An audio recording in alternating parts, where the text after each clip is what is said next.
gonna be beefing. First of all, if you was beefing at a wedding, you should be beefing at their wedding. Why would you bring to somebody else's club?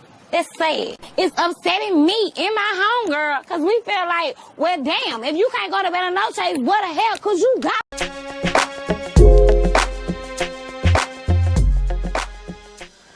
Hey, what's going on, world? I'm Moniece from AK Nation TV, the network, the one channel on YouTube where we actually adopt similar connections despite our differences. And the similar connection that I want to adopt with you real quick, real brief, is for the interesting reunion part 1 of Love and Hip Hop Hollywood. Now, I have a feeling that this is not going to be a long review. Matter of fact, I know that it's not going to be a long review. It's probably going to be like 5 minutes, 6 minutes. But Nina Parker is the hostess. And I'm appreciating the fact that she's the hostess. I like how she does her thing. I really do. We start this particular reunion off with Omarion and April not being here. Omarion just came off his tour, and Fizz speaks for him and says, you know, he has to rest up. He has to get himself together. He has to get acclimated with regular life now that his tour is over. I'm like, okay. Okay. Well, we didn't really see Omarion at all. This was the Fizz Moniece, Nikki Baby Rich show. Like, really. And Ray J. And, well, no. Everybody, now that I think about it, everybody had a story. Everybody had a story. So that's pretty damn good. Shout out to everybody for having a freaking story, right? So, topic 1. Ray J and Princess are engaged. Congratulations.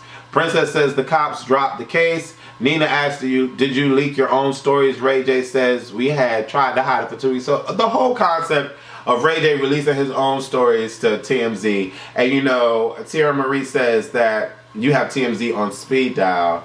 You know, Ray J is always taking jabs at Teairra Marie at these freaking reunions. He says that just because they want to follow my life because it's more interesting than following hers, whatever. But that does not mean that I'm leaking my own stories. I wouldn't understand why someone would leak that anyway. Why would you want to be known as the man that allowed your female to get arrested for you? That's just dumb. That doesn't make sense.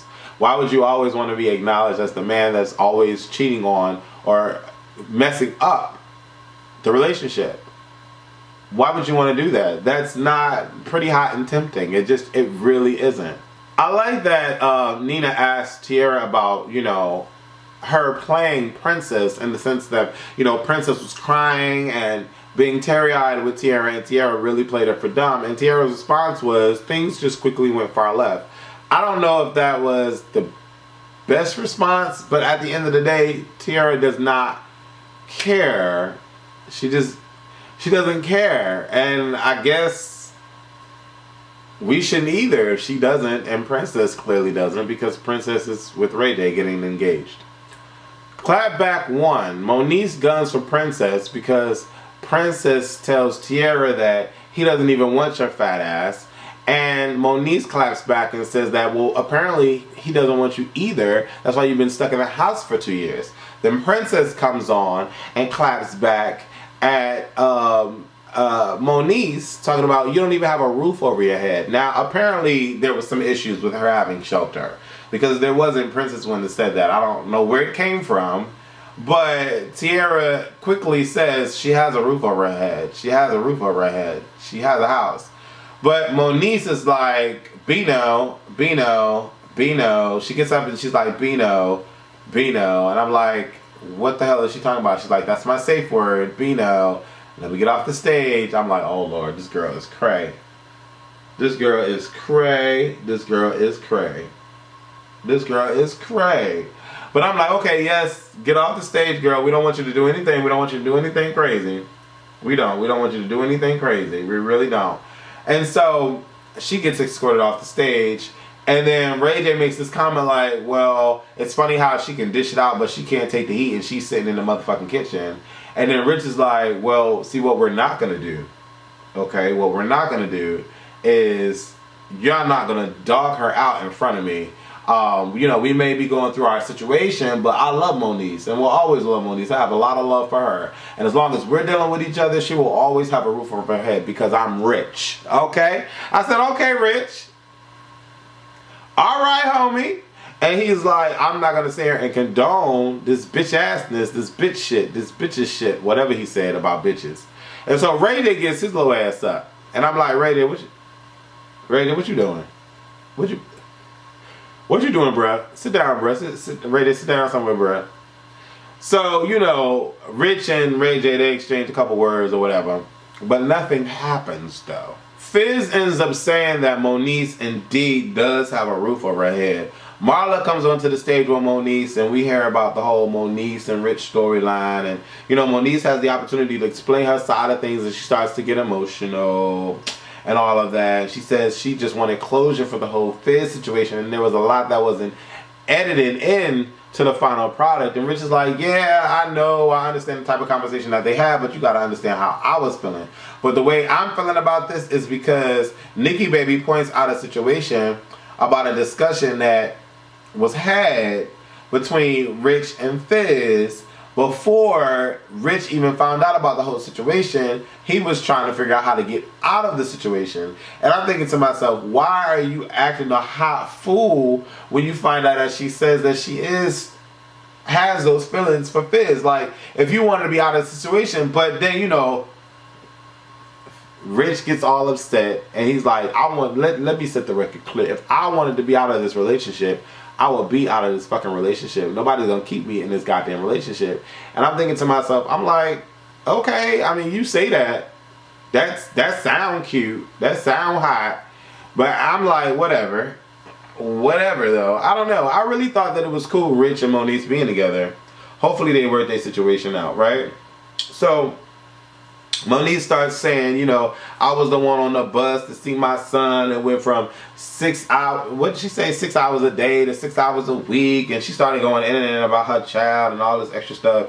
And, you know, long story short, Rich says we're not together. Moniece is still clueless. She doesn't know what they're doing, what they're not doing. She says, when I walked off the stage and you said on the stage that we was having issues, I didn't know it was like that. But if it's like that, it's like that. I was confused. I wasn't understanding. I'm like, Rich, just tell her how you feel, bro. Just tell her how you feel. Tell her that you miss Erica Mena. Tell her that you miss Johnny Blaze. Tell her something. Okay? I'm just trying to figure it out, but tell her something. Then we get into the whole Miles and Milan storyline. Now, this is becoming to be a bit much. Because at the end of the day, I don't know who's telling the truth. And that's where, I think that's where it's going to be. I'm never going to know who's telling the truth. Okay? It would make sense. It wouldn't make sense for either one of them to lie about this situation. It really wouldn't. It wouldn't make sense for Miles. Well, maybe it would make sense. Maybe it would make sense for the both of them to lie because it will propel them. Like the fame, the notoriety will propel them to higher heights. Especially now that he's released and got that One Love line, that hat line out. So, yeah, I could see why they would both lie. I guess. But I can't believe that Amber... Milan said that Amber was acting with that whole crying scene. I'm like, really, girl? Really, with the whole crying scene? I mean, I don't know. What do y'all think? Then we get the Max and Brandi storyline, and I'm like, okay, Brandi can't talk. She's having a hard time.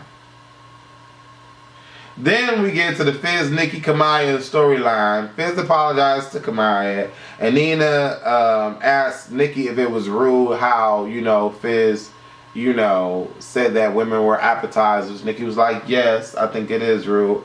Kamaya apologized to Fizz. Fizz reassures the audience that his sex game is on point. Nikki mentions her brother and starts to cry. She walks off stage. Fizz and Moniece talk about parenting. Brandi, Amber, and Shonda chime in to what Moniece is saying about parenting. And then that's when things go far left. My thing is, Moniece is young. And we know that there's a show out called 16 and Pregnant. Not saying that she had the baby at 16. I don't even know. I don't know what age she had the baby. But what I'm saying is that there are young mothers that exist that don't know what motherhood is like, what parenting is like, especially if they don't have those representations in their life.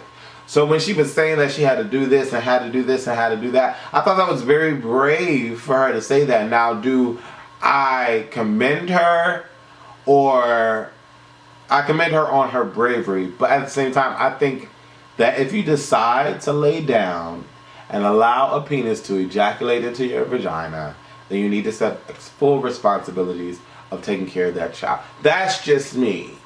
But of course, you know, Moniece's like, I don't want you to say anything. I don't want you to say anything. And that's what it is. The two girls get up. Marla gets up, protecting Moniece. Honestly, Moniece is not scared. Moniece is not scared or bothered. She's not. And I don't think any of the girls are scared of each other, honestly. But at the same time, Moniece is cray.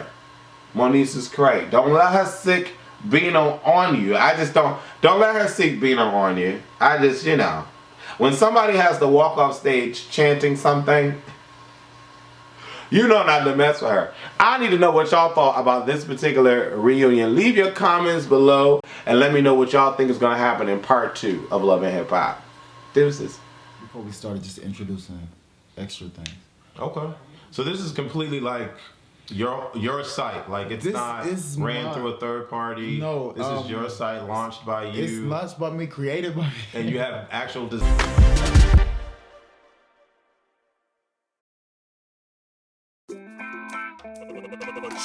Beats.